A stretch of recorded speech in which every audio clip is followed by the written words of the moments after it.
warahmatullahi wabarakatuh. Selamat pagi para mahasiswa Prodi D3 Keperawatan Purwokerto.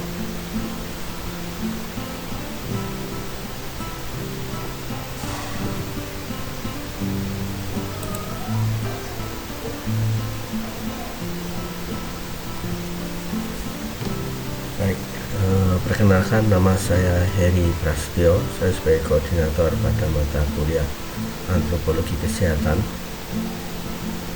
Ada dua pengajar dalam mata kuliah ini. Yang pertama saya sendiri, yang kedua Bapak Mukadiono. Baik, para mahasiswa, sebelum kuliah dimulai akan saya sampaikan rencana program pembelajaran kita atau deskripsi mata kuliah kita, bahwa mata kuliah antropologi nanti saudara akan belajar tentang teori dan konsep manusia, sosial budaya. Kita akan bicara tentang sejarah antropologi sosial dan sejarah antropologi kesehatan. Kemudian nanti pada mata kuliah ini saudara akan belajar tentang sistem norma, aturan-aturan, kemudian ada interaksi sosial, kelompok sosial di masyarakat, kemudian bagaimana penerapan antropologi ini dalam transkultural, dalam praktek keperawatan. Itu adalah deskripsi mata kuliah kita.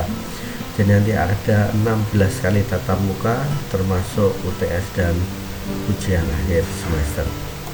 Baik, ini adalah sistem penilaian untuk mata kuliah ini, bahwa ada 3 yang perlu penilaian yang perlu saudara perhatikan. Ujian akhir semester itu nanti mempunyai bobot 40%.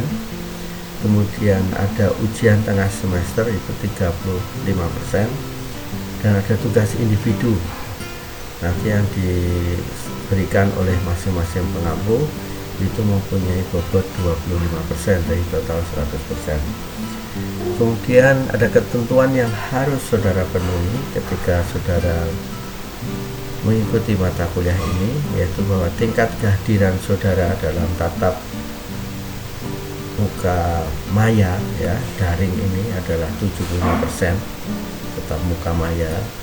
Kemudian apabila kehadiran saudara kurang dari 90%, maka sebelum ujian akhir semester nanti akan diberikan penugasan oleh dosen, tergantung pada dosen mata kuliah topik bahasan apa saudara tidak mengikuti. Kemudian perlu diperhatikan semua tugas nilainya harus semua tugas harus dikumpulkan kepada dosen pengampu. Dosen pengampu yang akan memberikan nilai tersebut.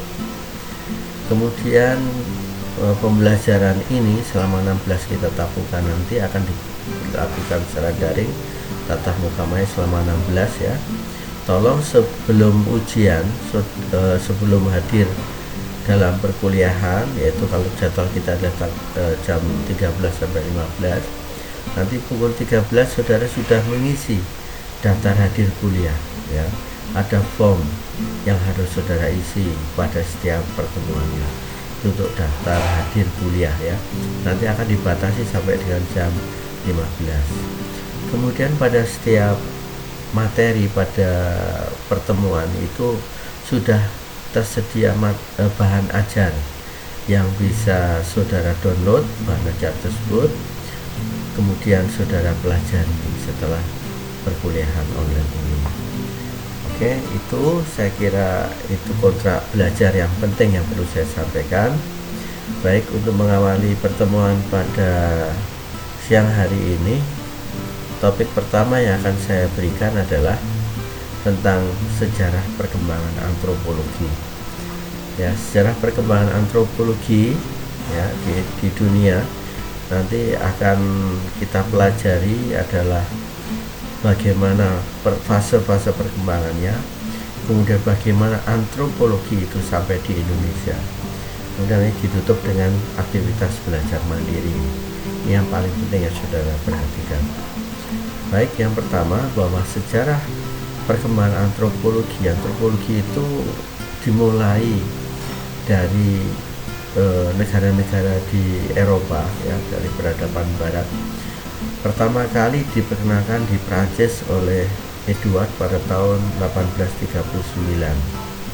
Jadi negara barat seperti kita ketahui dia adalah negara-negara yang sudah maju dibandingkan dengan negara-negara di Asia Timur.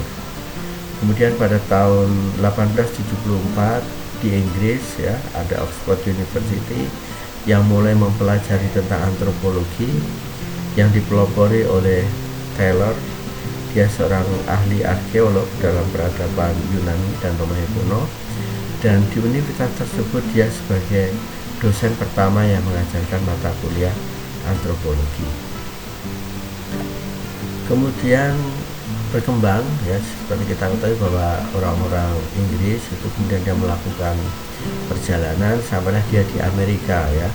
Pada tahun 1888 sampailah dia di Amerika, dan di Amerika diperkenalkan juga dibukalah Departemen Arkeologi dan Etnologi, itu tepatnya di Universitas Harvard atau Harvard University.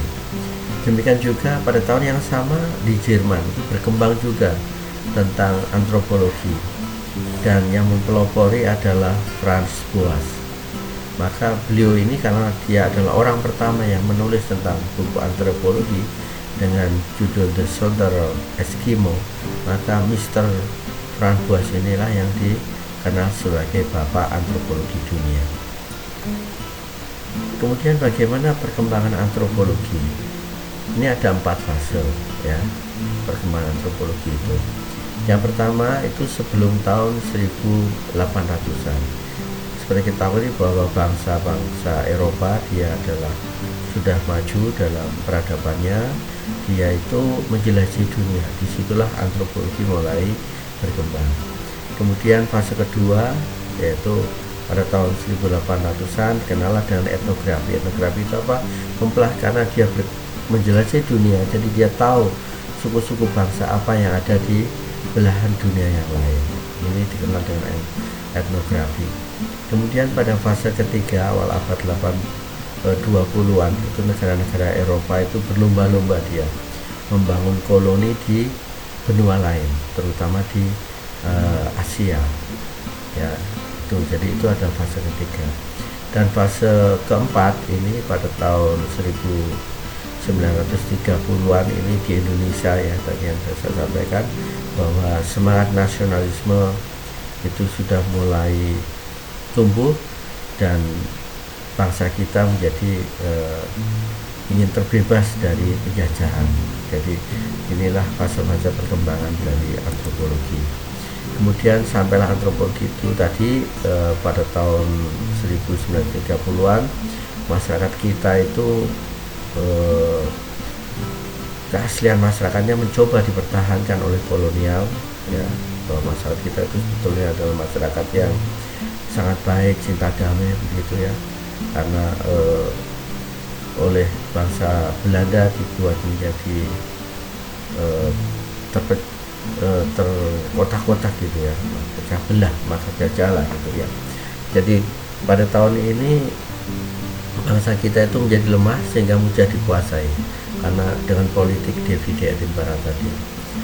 Hal ini berlangsung terus sampai akhirnya bangsa kita bisa merdeka pada tahun 1945. Akhirnya Belanda angkat kaki dari tanah air kita.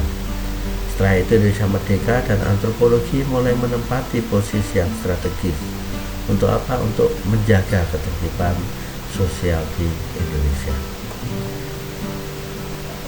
Demikian untuk mata kuliah pertama penjelasannya. Jadi nanti saudara bisa membaca bahan ajar yang tersedia dalam materi minggu pertama ini.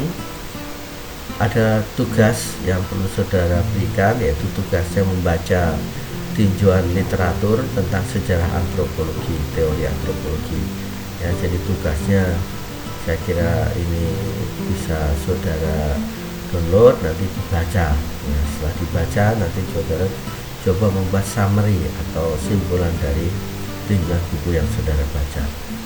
Kemudian jangan lupa setiap selesai belajar saudara untuk merefleksikan hasil belajar saudara, baik belajar yang saya sampaikan ini secara online maupun belajar secara mandiri melalui membaca bahan ajar yang diberikan oleh dosen. Demikian yang bisa saya sampaikan untuk kuliah pertama. Tetap semangat, jaga kesehatan. Terima kasih atas perhatiannya. Mari kita tutup dan baca hamdalah bersama. Alhamdulillahirrahmanirrahim. Wabillahi taufiq hidayah. Wassalamualaikum warahmatullahi wabarakatuh. Terima kasih.